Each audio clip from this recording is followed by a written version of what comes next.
Ranieri tries one!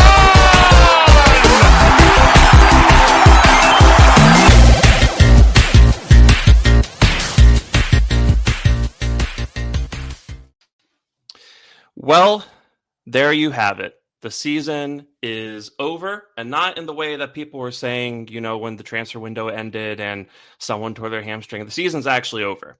And now we go into silly season. We've gone from slightly disappointing, very disappointing season, and now we're going to enter silly season and deal with the transfer window and all that jazz. But this is not that kind of Gooner. It's not that kind of Gooner. Get your head out of the gutter. Episode 22. We made it that far. I'm pretty impressed with us. And we're coming to you after Arsenal's 2-1 win at Southampton to close out the season.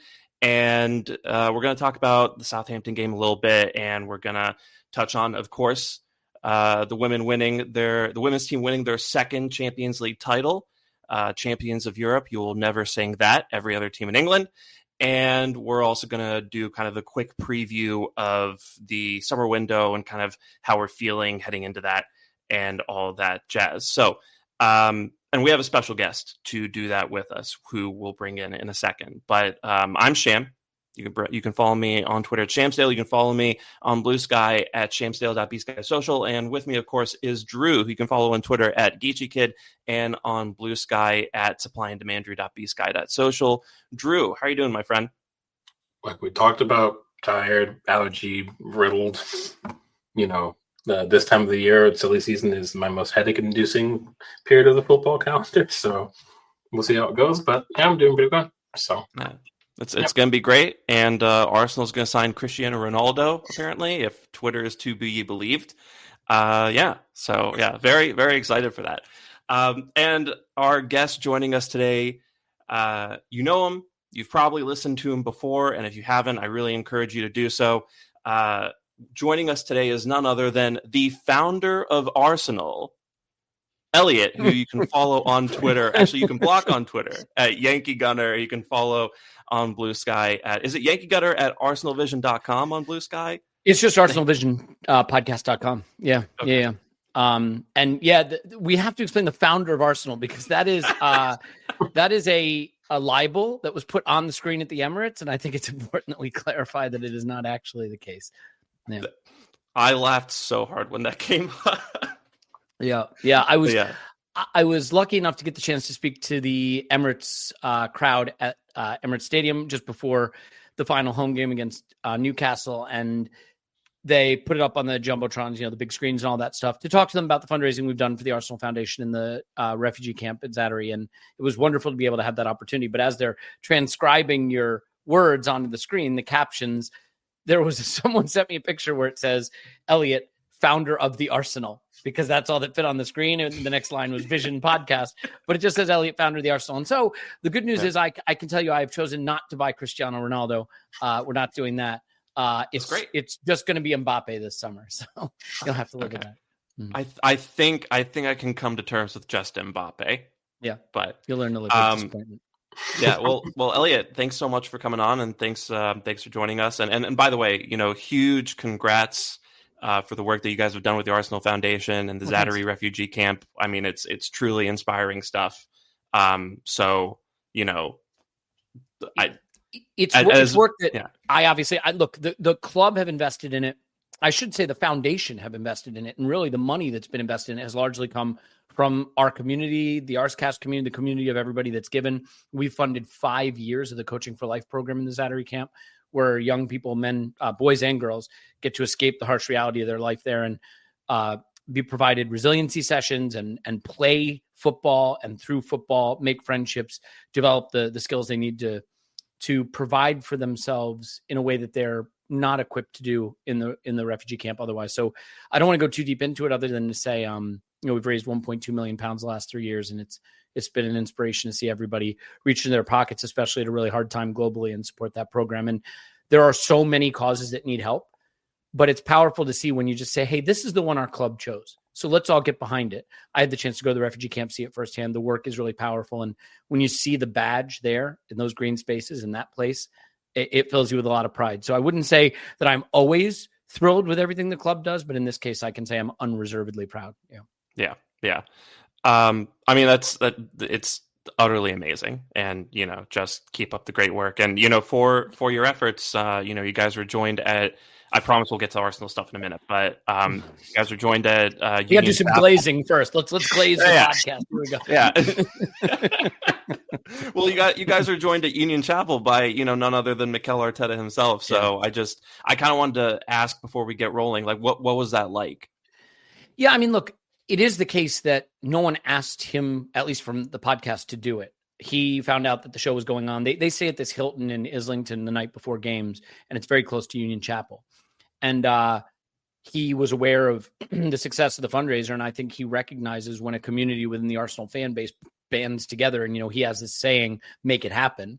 And I think it was expressed to him that these people made it happen for those kids in Zattery, and he was close. He had the opportunity. He's a very, very intense dude, and you see that firsthand. He's not there to glad hand. He's not there to make friends. He's there to send a message, to be a supporter of what was accomplished by that community. It meant a lot that he did it. Like I said, no one asked him to. But really special moment. And what I will say is just the intimacy of that environment. It's about 1,200 people. It's a converted church, and the wall of sound just comes at you. And you could see the emotion briefly penetrated the Terminator outer layer of skin that he has on. Just a really cool experience. Yeah. No, that's so cool. I remember it was starting to, it kind of dripped onto the timeline a little bit, and then all at once of people just being like, "Holy shit, Mikel Arteta's at the Union Chapel show." So that's just honestly incredible. I love everything the Arsenal Vision does, and Arsblog as well. I know you guys combined for that show. So just really special to see like the difference that you guys are making in the community, and just wanted to start off with that. Thanks. Yeah, let's talk some Arsenal. Now let's talk some Arsenal. So for the Southampton game, I don't want to spend that much time on it because we don't have you for that long, so I want to get your perspective on some other stuff. But for the Southampton match, I found the starting 11 really curious because you had it looked like it was a little fluid at times. So it looked like Jakub Kiwior at right center back, and then you had Kieran Tierney at left center back. Alexander Zinchenko reprised his left back role. Raheem Sterling, thankfully, had his final start at right wing. Ethan Nwaneri is playing at the right 8. Mikel Merino's back at center forward. So, I thought it was interesting. I'm not entirely sure if this was done on purpose, but the way that the match unfolded, it just kind of felt like you were watching kind of like a closing argument from the season of like, these are kind of the guys after the first 14, 15 stars of the team. And, I don't know, again, whether or not this is on purpose or not, but it wasn't quite good enough. And it was kind of a dull watch for a lot of periods. They barely beat Southampton. So I just kind of want to get your thoughts on that idea that maybe Arteta did this on purpose or, was really just trying to send a message of some sort. I think it's probably a combination of things. I mean, first of all, I think he feels that he owes these players something, maybe not Raheem Sterling, but certainly Kieran Tierney getting a send-off, right? A chance to play a final game for Arsenal. Alexander Zinchenko potentially playing a final game for Arsenal. Ethan Nwaneri, who's just not seen access to playing time recently, getting a chance to not just play, but play in the role that he may feel long-term is where he belongs and where he may ultimately belong long-term. The interesting thing here is he's obviously Mikel was sat up in the stands next to Josh Kroenke. And sure, he may have had a chance to say, look at this dross that I have to work with. How am I supposed to win big stuff with? Look at this crap. Obviously, he didn't say that and wouldn't have said that. But I think maybe if you listen to Mikel and you parse his words pretty carefully, the speech he gave at the Emirates after the Newcastle game, his pre-match comments before the Southampton game, were really focused on, I feel a lot of pride and appreciation for players who have been giving more than they should be asked to give, who have pushed beyond the barrier of what they can give. And Jurrien Timber, he made it clear. He played on that ankle problem that needed surgery until they could finally shut him down and play. He's made it clear Ben White shouldn't even be playing at all. He's not fit. That there are other players going through things. He referenced a player in the dressing room dealing with personal life issues that are affecting his on-field performance. There are things that are clearly at play here where the players that he's been asking to go out there and fight for the club in other circumstances would simply not be playing. And this was a chance to say, hey, look, if those guys hadn't given all of that, this is really what we'd have to work with. And so I think it's a way of saying thank you to some of these players who are leaving the club. It's a way to give minutes to some players that haven't had the chance to play as much as they might have liked, but also maybe a chance to just send a message to the supporters, to Josh Kroenke, to everybody around the club that we pushed this squad to its absolute breaking point. And had those players not given more than they had to offer, this is what you would have seen us putting out there in a semifinal of the Champions League. So just a message that more work has to be done. He then said after the game, when asked about transfers, you must win the transfer market. The best teams have the best players. I just think it's unequivocal. He's saying, I have appreciation for my players, but it's not enough. We have to have the best players, and that's not what we have right now. Yeah. And I remember even a couple weeks ago, he said something to the effect of, we knew starting the season that we were going to be a little short and that would lead to injuries and kind of, the issues that we have had this season. A lot of pointed comments, over like the last month and change. And Drew, I want to bring you in here, kind of what do you make of those comments from Arteta? Is it, as so many people love to characterize, is it him whining, or is this him kind of using his media time to actually send a message home? No, I think Arteta's been like blaring on his bugle for months about needing reinforcements, right? What the club needs to do to take the next step. I think the team we put out and his comments in the post-match, how everything kind of transpired, I think it shows that why a lot of fans, jokes aside, still feel like the effort that we put forth this season to finish second and reach semifinals of Champions League was absolutely monumental. And most clubs would have folded, I feel like, on the pitch. The mental strain involved, the physical strain involved. And when you're under physical strain, that puts even more mental strain on you. For anyone that's ever dealt with any kind of injury ailment that's even remotely serious knows like the physical toll will take and the mental toll will take on you. So the fact that these players performed above and beyond the call of duty, I think I agree with Elliot. I think it's commendable that he gave a lot of those players the ability to be sent off the right way.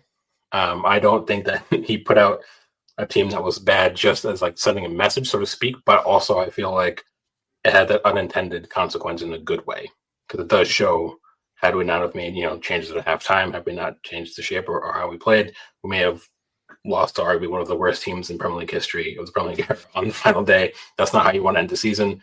Fan base would have erupted on socials or whatever it was. So, yeah, I feel like there's going to be a lot of good to come of it. At least that's the hope we have anyway. But as we've all said through various mediums, whether if it's podcasting or like writing or whatever it is, that we know what we have to do in the summer. And Arteta has made it clear.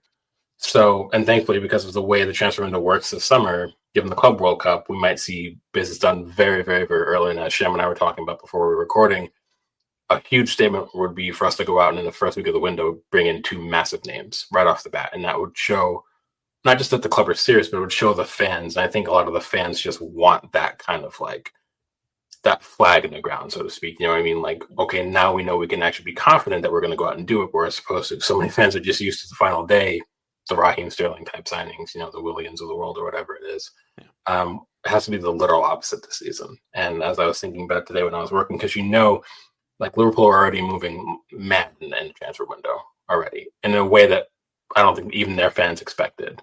We know City are going to go out and do things. Newcastle have Champions League. They have even more money now. They're going to go out. So it's on us. The onus is on us to actually put up or shut up.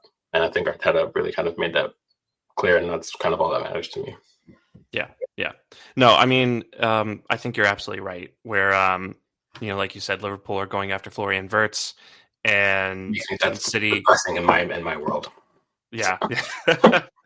And it's just depressing. Full stop. Yeah. It is legitimately. Yeah, it's. I think Liverpool are very aware that this is an opportunity for them to maybe establish a dynasty of some sort, and they're going to make the corresponding moves for that.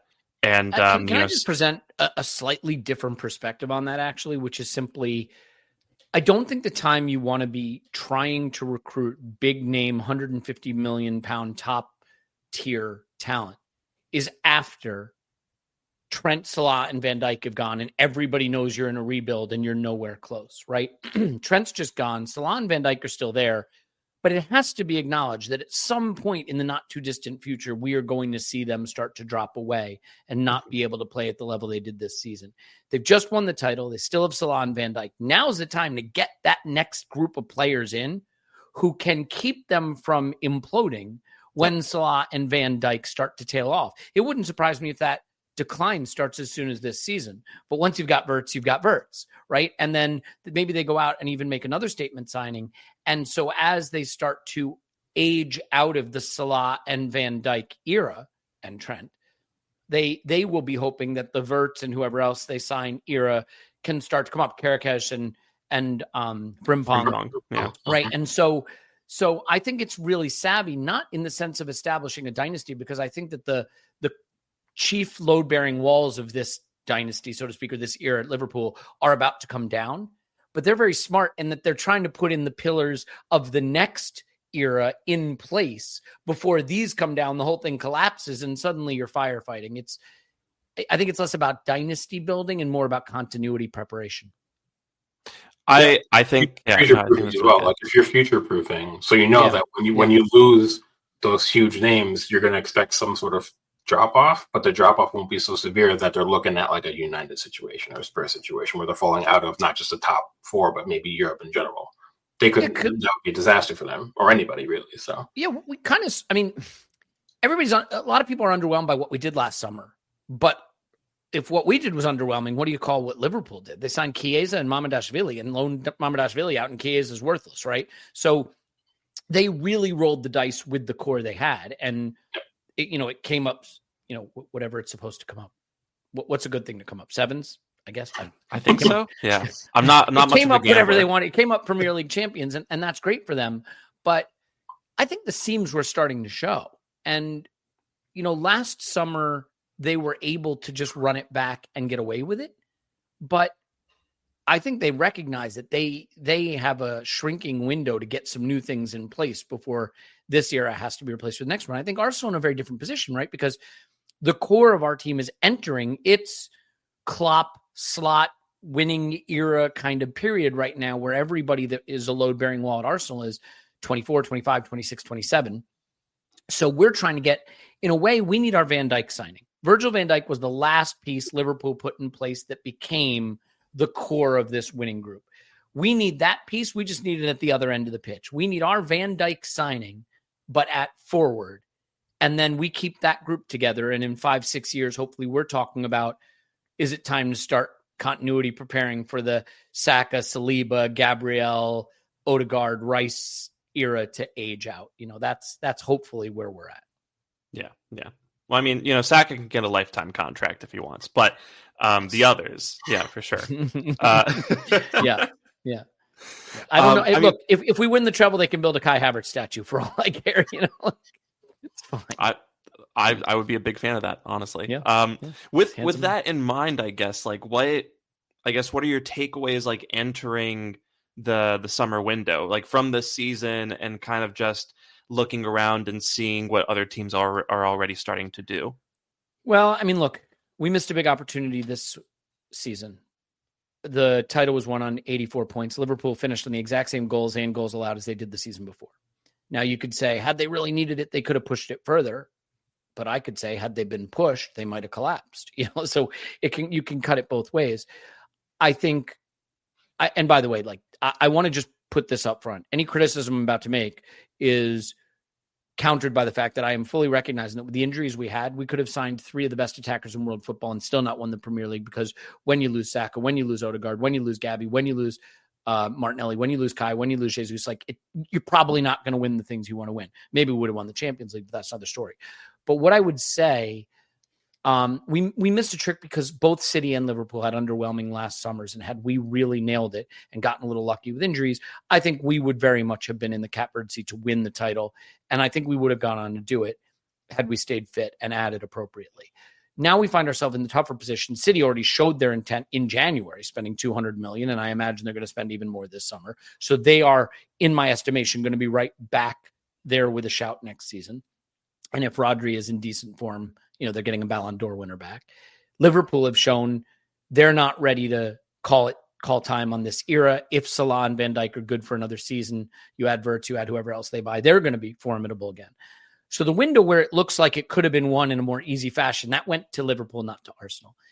The good news in my mind is when fully fit, I think our squad is still equipped along with our manager to go challenge for the title regardless of what we do. And there is no ambiguity around what we need.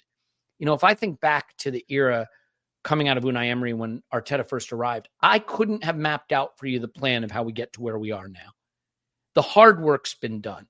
The easy work now is simply go buy some attackers. The only thing I would say to counter that is you can get that wrong, even with the best intentions, the best scouting. You go spend the money. You go buy the guy you think is the best guy or the best couple of guys. You ask any 2 Arsenal fans or 3 Arsenal fans who the 2 attackers we should sign are this season. You'll get 6 different names. So I think it's very straightforward what we need to do. Whether we pick the right ones, that to me feels like a crapshoot. I genuinely, if you told me that Gyökeres was a home run or a flop, or Sesko was a home run or a flop, where Nico Williams is a home run or a flop, I believe you. Because I really don't think that's going to be as easy to predict as people think it is. Yeah. Kind of throughout this final match week, obviously, we were playing and, we were keeping eyes on other results, and Everton went ahead at Newcastle, and then just yet another, moment of madness, moment of wanting to be the main character from a PGMO referee, spoiled the whole thing, right? Mm-hmm. I saw Newcastle dropping a 6th in the table, and I knew in the back of my head that wasn't going to be permanent.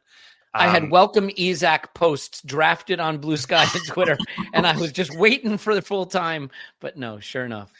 My timeline was Isak, and it was just like, no, stop. It's not, it's like you're going to jinx it. But yeah, things worked out where Newcastle were essentially gifted entry into the Champions League. So that means probably Isak's off the table. So, the annoying thing is, once again, it's kind of been the theme of the season. We don't get that little bit of luck we need.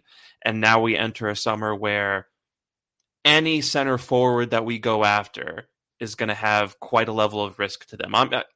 Honestly, Ollie Watkins might be the center forward with the least risk attached to him, just in terms of, his acclimation to the Premier League already and the price tag that would probably be on him. But yeah, any center forward that we go after is going to be a bit of a crapshoot. So I almost kind of find myself wondering if maybe the alternative is to, go after a superstar winger and then maybe, get in someone who can play like a false 9, like an Mbumo or a Semenyo, or, we got linked to Julian Alvarez today. So maybe that's another option. But, Drew, I kind of want to get your thoughts on that. Is there a center forward that you're leaning towards a little bit, or are you kind of on this? I'm trying to get you in trouble here, Drew. I am a master of keeping myself out of trouble in these conversations because I also hate these conversations because, it's been this like on repeat for like the whole call. We'll at least say 6 months, right? Yeah, I think there's 2 center forwards I prefer. But at the end of the day, I'm going to bring up something Alec just said. Like, there's no guarantee a transfer works, right? You can have a surefire thing on paper. Like, for example, we'll take Wirtz. For all we know, if Wirtz goes to Liverpool for whatever 120 million pounds, we'll just call it, he could snap his leg in preseason. He's out for the whole year. That's part of a transfer risk. It's not even just will they play, will they perform? It's will they even be fit? We just saw that with Michael Marino. Injured in preseason, didn't play for God knows how long after that, right? So I think for me, I'm in this mentality of whoever we sign has to give us the best chance to win this next coming season for me. And I think that's why I lean towards certain players. I think we're in a win now. It has to be a win now mentality. I think if this was 2 years ago, for example, I would be way more high on like Shesko, who I rate quite highly. I think people forget just because I don't want to primarily think that they think I don't rate him as a player. I do. I think he's good. He has a phenomenal ceiling, probably higher than Gyökeres, for example, I think in my estimation. But I think he is a player like Shesko. Despite the positives, I don't think I look at him and say that's the guy to get the attack over the line to take us to a Premier League title. I don't look at him that way. I just don't. He's not ready yet, and to do that, he isn't. So I think you mentioned Watkins. I wouldn't be terribly sad with Watkins, honestly, because of those. The betting period is quick. As you say, he's reportedly a huge fan of the club, so he has an extra 5% motivation to go on and want to do big things for us. That genuinely does help. You know, we've seen plenty of players in the past who are fans of the club go to that club and then do big things for them, so we know that as a thing. I understand the risks around Gyökeres, but when you look at a player who has scored 97 goals and 25 odd assists in 103 appearances, you can't say there's not a very good player there, despite the maybe drop off in some of the numbers. That's still ludicrous. Like, when push comes to shove, he's outperformed any other player in Portugal that I can remember in like the last 10 years in terms of how well he's performed as an attacking player as a center forward. So there's some glitter there, we'll call it, right? I just kind of feel like I don't tie myself to names. I tie myself to I will trust whoever Berger and Arteta think will get us over the line. That's kind of where I'm at with it. I'm not tied to players anymore. I have players I prefer, but it's more of the mentality of what are we going to do to make sure it's us and not Liverpool. It's us and not City. It's us and not even Chelsea or Newcastle or whoever it might be. That's where I'm at this point. I'm not going to tether myself to a particular rowboat and hope for the best. It's who they think is going to get us there. I'm all for it. So, yeah, I'm very much at a point right now where you know what the center forward options are, you know what the bad ones are, and you know what the ones that probably would be pretty good are. And I think with left wing, the market is, just boasts an insane amount of talent, right? We've been linked to Nico Williams and Rodrigo and Leao and Semenyo and Jamie Gittins and, a whole bunch of players. So, yeah, I think obviously there's a couple names I have at the top of each of those lists, but I'm at a point where it's all about just bringing them in early. And I think I'm still, despite the last two windows, I'm still at a point where I trust the club's judgment to get those signings right. But, Elliot, kind of with the last year in mind and kind of looking forward into, what we need and probably the competition that we're going to face for, certain high level signings. What's your confidence level in terms of, how well we're going to be able to deliver, during the summer window? 100%. We're going to 100%. No doubt in my mind whatsoever. Now, whether you like the guy we pick, that's up to you. And I kind of want to echo something Drew said. In this instance, I'm not going to get attached to names. Now, I want to be clear. I don't like the appeal to authority approach to discussing football. Like, oh, you think you know better than professional scouts and the manager? And no, I don't think I know better. But if we aren't going to have an opinion, what are we all doing here? The whole point is we love to talk about it. We love to debate it. We love to analyze it. And part of debating and analyzing, talking about it is having a perspective. So have a perspective. I have no problem with someone saying, Sesko, we shouldn't have gotten him. Gyökeres was better. There's nothing wrong with that if that's your opinion. But I think in this instance, I'm in a weird spot where I am not confident there is a clear, obvious option and a clear, obvious wrong option. So whether you say Sesko or Gyökeres or Ollie Watkins, to me, I can see the bull case and the bear case for those players. And I'm not going, if we choose Sesko, but I would have taken Watkins, I'm not going to say the club screwed it up again. Yeah. Screwing it up again would be not buying two forwards. We're going to buy two forwards. I feel very confident of that. Or if not two forwards, we're going to buy a forward and some kind of wing fielder, attacking midfielder type player. We need, in my mind, maybe those three things, but I would accept getting two of them. I think two of them is an acceptable approach. We're going to go for Zubimendi. You know what? I'll say something more direct here. than I've said on my pod, and then I probably will say on my pod because I'm a huge coward. I don't see it with Zubimendi. That doesn't mean I think it's a bad call. And this is where I will do the appeal to authority. Much smarter, better watchers of football, including very smart clubs like Liverpool, have wanted this player. And for everybody who's losing their mind about they got Florian Wirtz, they're acting quick and decisive. We're about to announce the signing of a player they wanted. We're about to announce at the first opportunity, I would imagine this June window, the signing of a player they wanted. We did go for Rice, by the way. All right, it wasn't last summer, it was the summer before. There's this weird discourse all of a sudden where it's like, we show no ambition in the market. Well, our first signing in the summer is going to be a guy that everybody, including Liverpool, wanted. And 2 summers ago, we got the biggest signing in world football that happened, right? So I am a little more sanguine on our transfer business. When I look at last summer, City did nothing, Liverpool did nothing. We did something, but not the things people wanted. The market just wasn't really out there. It was a Euros summer. It delayed business. Players in the Euros came back totally broken, and we've seen the ramifications of that throughout the season. So, I'm not going on a global apology tour for the club, but I will say that like Zubimendi is a great example of where you want me to have a position. My position is I don't see it, but it's the right thing to do. It's a position we need to buy. It's a player that's in demand. He seems to have the qualities that we rate and that other smart clubs rate. And so, that's an example of where I may not agree that's the player. I'd prefer someone like Adam Morton, for example, who I'm completely in the tank for. But I think it's a great early move to solve a position of need. I think the club will get Zubi. I think we'll get a backup keeper of some variety. I think we'll get a versatile defender, and I think we'll get 2 forwards. I think we'll get all of that done. I think we need to get all of that done. What may make people nuts is that Zubi, the goalkeeper, and the defender may happen before either of the forwards. And so we'll have a summer of people saying the club have bottled it again. But I will at least go this far as to say, you asked me my confidence level. I'm 100% confident we will get those positions I just named. But if we don't get it done before the preseason, I will regard that as a mini failure.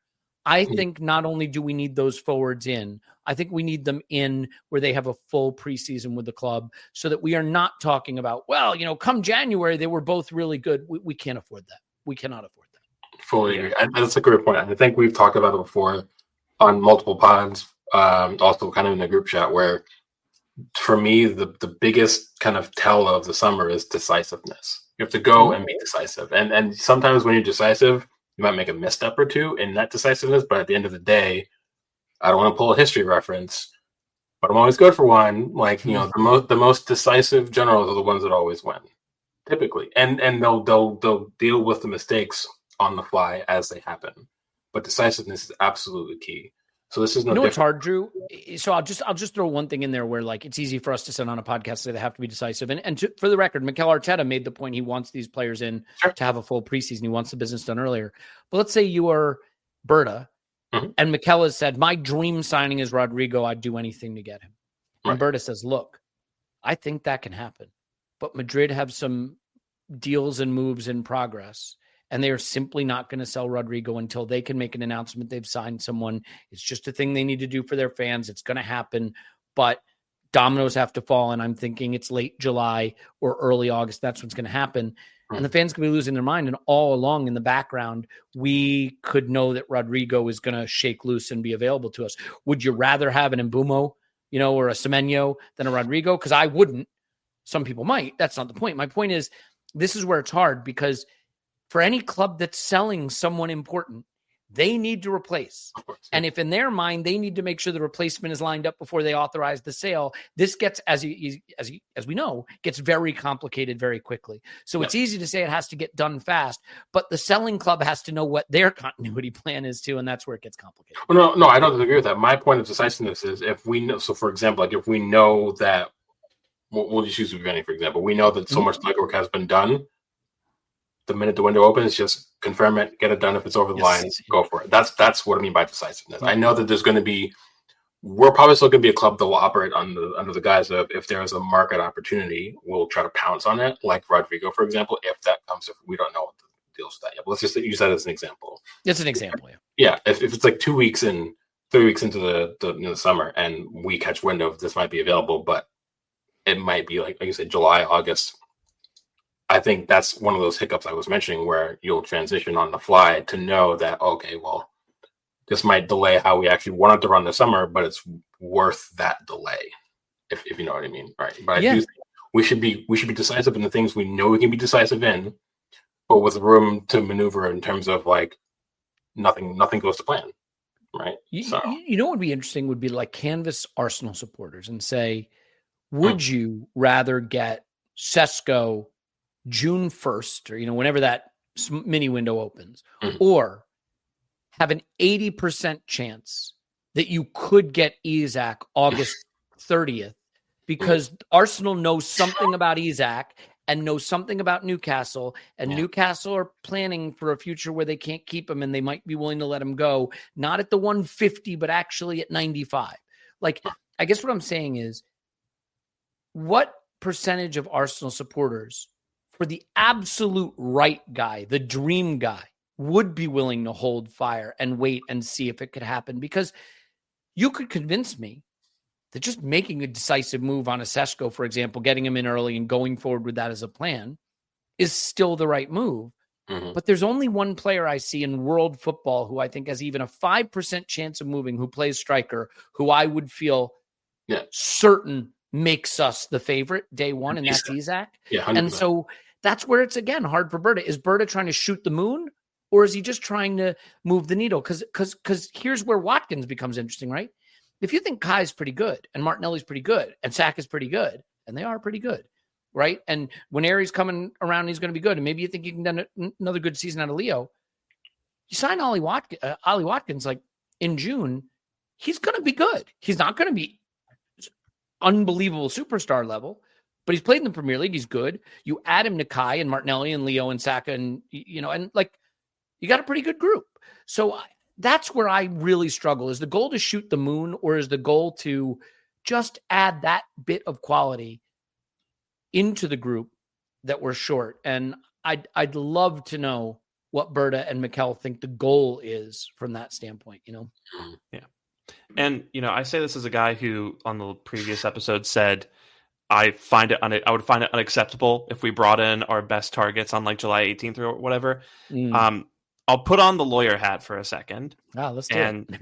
And just say that a lot of people think about the transfer market as a supermarket where you just walk in, it's $3.99 a pound, you pay it, and you walk out with it. That's not really how it works. It's every single one of these is a negotiation, and some of these, right, might function similar to a supermarket where there's a price, they won't budge, you pay the price, you leave with who you want.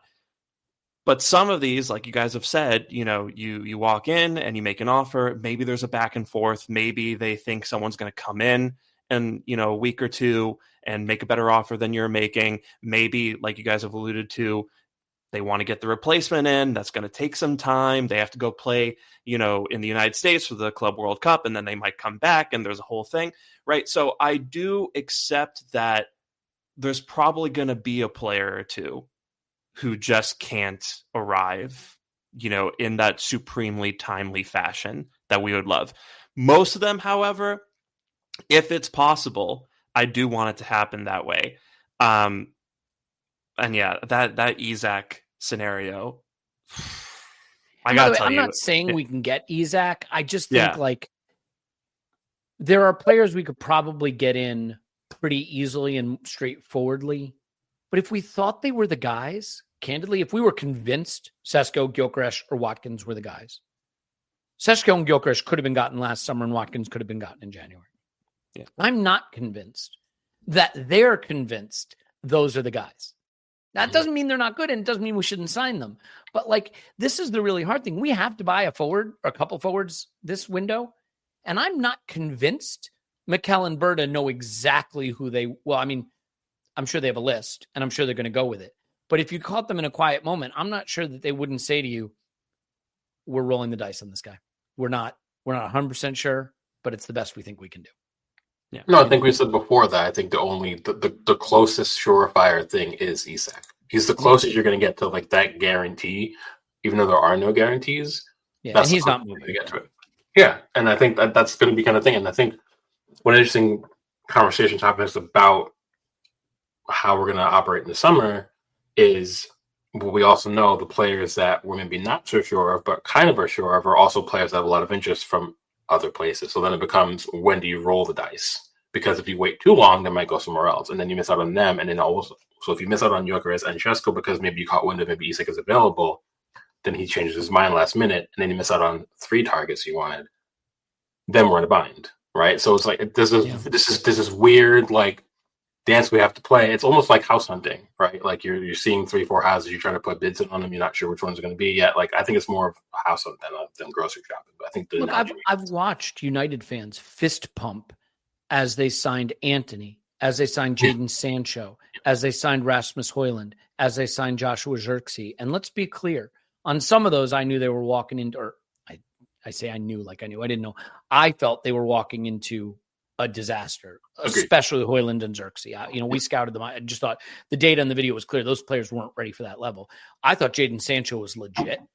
I loved him at Dortmund, and the way he flopped was like Memphis Depay level, and that was another big, like, no one expected it really because of how good he was.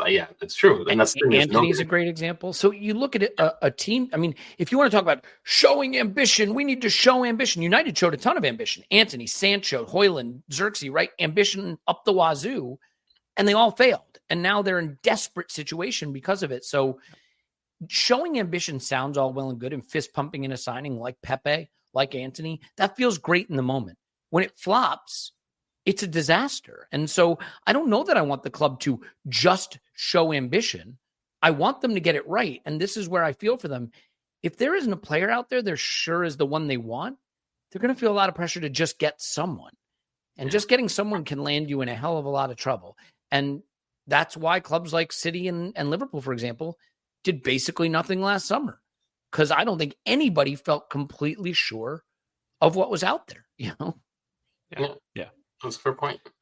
I mean, Chelsea have spent a fortune on trash. You want to talk about the show ambition thing just falls apart the minute you look at the clubs that spend a lot poorly.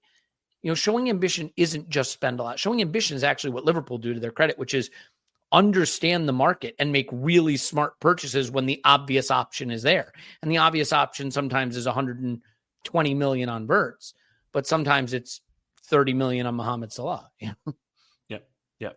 No, they've mastered it, and I think we have to an extent as well, in a way that just has facilitated our rise to the top of the table. Yeah. Whereas with United and Chelsea, we'll see what Chelsea look like this summer. Now that they've gotten back to the Champions League, and I look forward to watching United get relegated next season. That'll be a lot of fun for me. I know you got to take off in a minute, so I'm going to cut the wheel here real quick. And, this weekend we saw the women's team win the Champions League, their second ever, and they beat Barcelona side that featured, a 2-time Ballon d'Or winner in it, and they beat Lyon to get there. And before Lyon, they beat Real Madrid. It's a hell of a run. Not to mention they brought in they promoted Renee Slager's, 4 games into the season. It was shaping up not to be a successful campaign, and she really turned it around and came up with the best possible outcome here. So, I guess this is a 2-parter, right? Because the first question is, how, what do you think that does? Like, what do you think that does for the club? And like, how did you feel witnessing it? And second, Ian Wright came out after the game and he was being interviewed on the touchline, and he said, they saved the club, right? And so how much do you agree with this idea that, the women's team have really saved the 24-25 season for Arsenal Football Club? I think 2 things saved Arsenal: the Madrid tie and the women winning the Champions League. I think there's enough goodwill that comes from beating Real Madrid in the Champions League and making it back to the semifinals for only the 3rd time ever.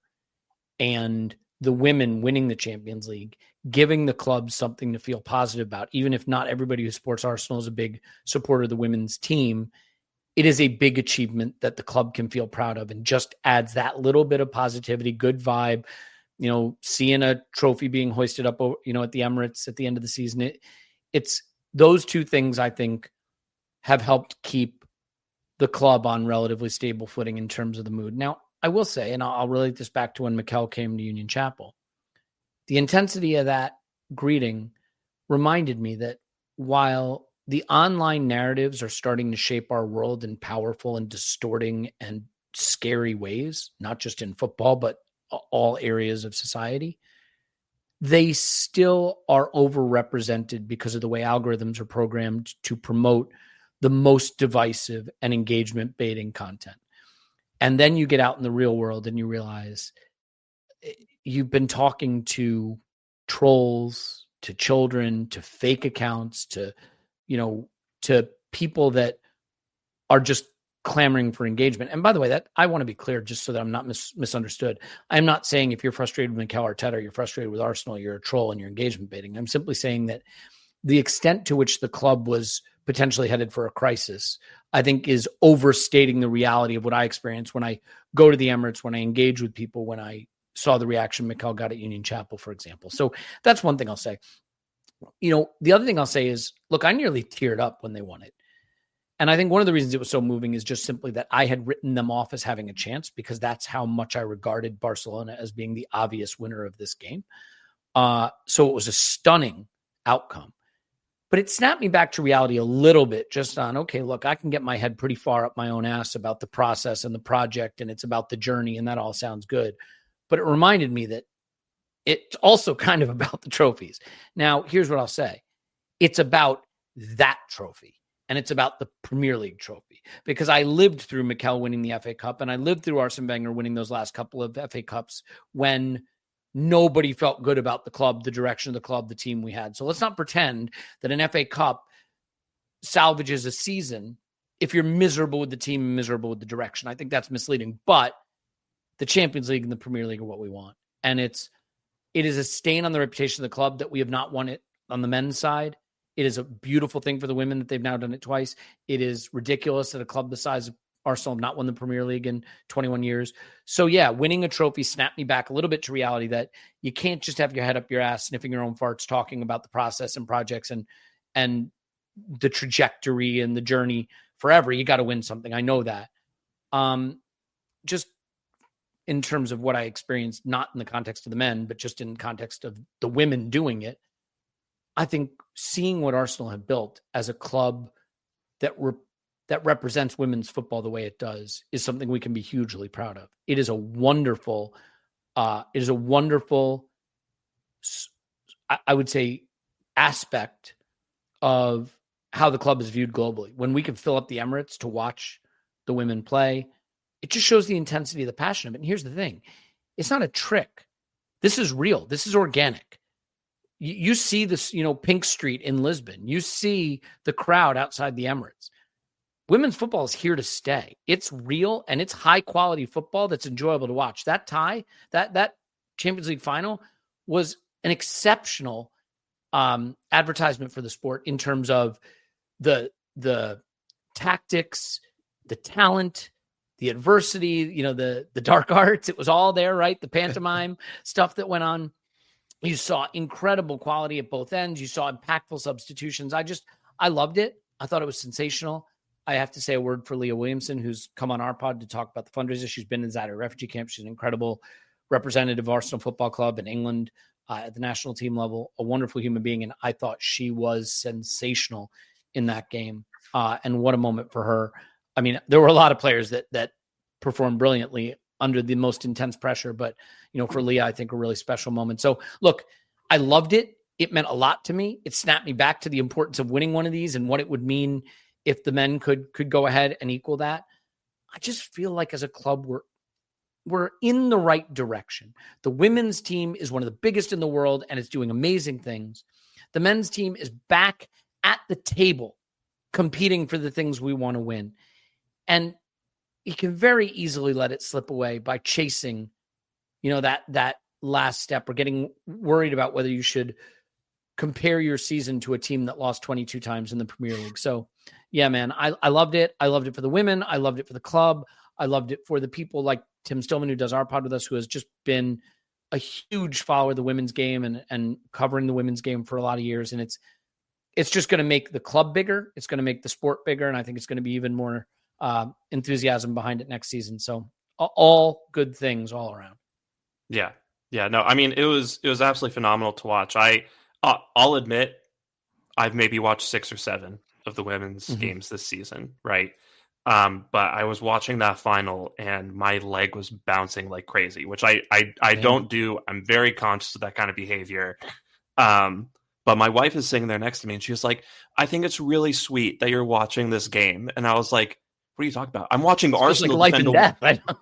I'm watching Arsenal defend a 1-0 lead. Like, I've been doing this for 20 years and it's still as scary as the first time I watched it. Well, but you know what? You said something there, and I think this is the really important point, because I'm more of a casual follower of the women's game and Arsenal women. I'll admit that. I watched the Real Madrid tie, I watched the Lyon tie, but like, you either do care or you don't. And when that game was on and you were biting off your fingernails and your leg is bouncing and you feel like you're going to throw up, that tells you all you need to know. You know what I mean? Because you cannot fake the anxiety and the tension and the investment and the heart palpitations that you experience watching that game. And if you felt that way, like I did, and it sounds like you did, then that tells you all you need to know, which is it's not the women's team. It's just Arsenal Football Club in a Champions League final. And that's how it felt to me, you know? Yeah. It was absolutely amazing. Drew, I mean, what were you able to catch the game, and like, what were the emotions that you were feeling afterwards?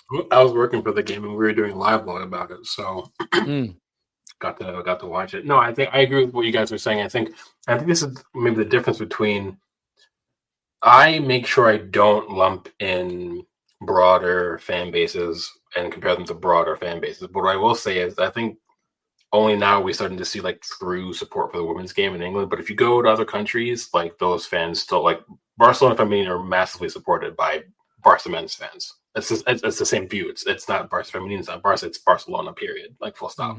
Bayern has the same thing with their women's program. Lyon, same thing, because their women's team was phenomenal for God knows how long. So I feel like if we can actually get more fans on board with that thought process, where it's not like taboo to support the women's side of the game, and have fans understand there's just as much passion, just as much flair, just as much technical quality, that and anxiety-inducing moments you get from watching the women's team, because it's not just, I'm just watching a bunch of women play. I'm watching Arsenal play. Too many people, I think, get so wrapped up in that it's the women's side of the game, apart from just thinking it's just football and it's just Arsenal. If you can do that, that would go such a long way in helping to move along our own process as a football club in general, as an entity. For me, I thought the game was great, and I'm with you guys. I did not anticipate that win, because Barca they're a sensational team, right? So, but I also think it's a strong advert for how the club are putting faith in the right people. So what Slagers has done was nothing short of brilliant. Right. Yeah. To see how quickly she turned the corner with them in the Barclays Women's Premier League, and getting to see them this season, some of the performances they put in on the domestic level, how quickly the players responded to her on the pitch, off the pitch. It reminds me a lot of Arteta as well. And I think that also shows that the powers that be at the top of the club still continue to make really bold decisions that are putting us all on the right trajectory, and that's why I continue to have a lot of faith in what the ownership what they're doing. I think that's a lot of why Elliot, for example, has such strong faith that we're going to do what needs to be done in the summer. Same thing with me. Same thing with Sham. Sham brought up a good point. I think it was 2 or 3 podcasts ago, where it feels like we're at that point where the summer or the preseason just before the Rams won the Super Bowl, where the Kroenkes went out and they sanctioned that massive, who was it for again? That the Rams. It was Von Miller and then Odell Beckham Jr. They got those 2 winning pieces because they're continuing to try to make the best decisions possible to put the club in a position where the club needs to be. They have done that with the Rams. They've done that with the Avs and the NHL. And so I think that's where we're at now with Arsenal. But I think the women's side of the game is also actually a critical piece of that, because having a great women's program also helps build your global brand. It helps do things like makes you stronger financially. It helps make you more attractive for not just fans, but also players as well. So yeah, I think as an advert, I couldn't be more proud of the women as well. Seeing, like, my social media was filled with people I didn't even know supported the women's side of the game as well. And you saw that kind of outpouring of it, whether it was on Instagram or Blue Sky or Twitter or wherever it was. So yeah, for me, I thought it was brilliant. I loved the match as well. It's also it also, with what Elliot said about how it is that like kind of like stark reminder of like, well, this is actually what it's about. That's why I always reference about how the first thing the regime came in and says we want to be like Bayern. The reason why Bayern continue to win is because winning feels good. Why Barcelona and all of them go out, they want to win every year because winning feels good, right?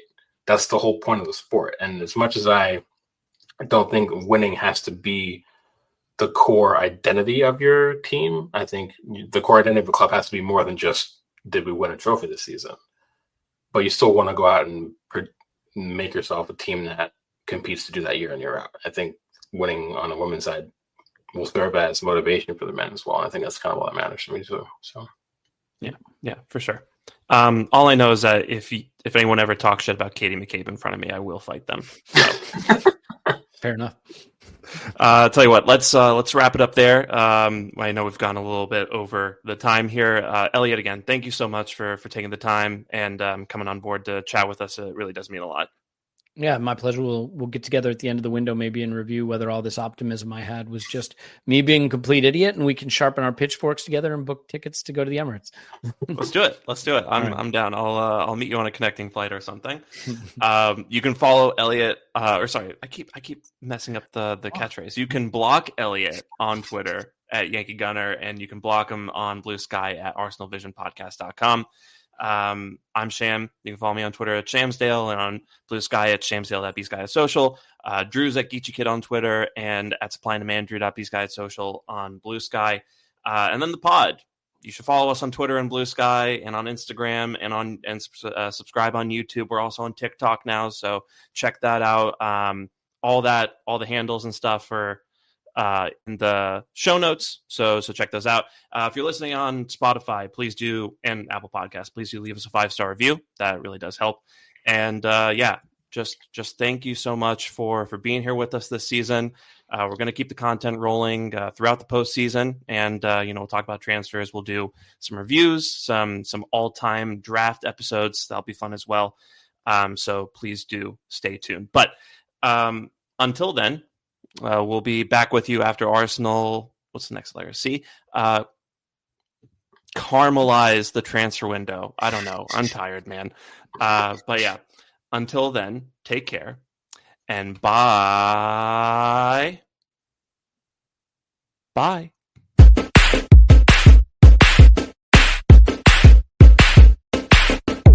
Secret Gooner. All right, I'm a Gooner.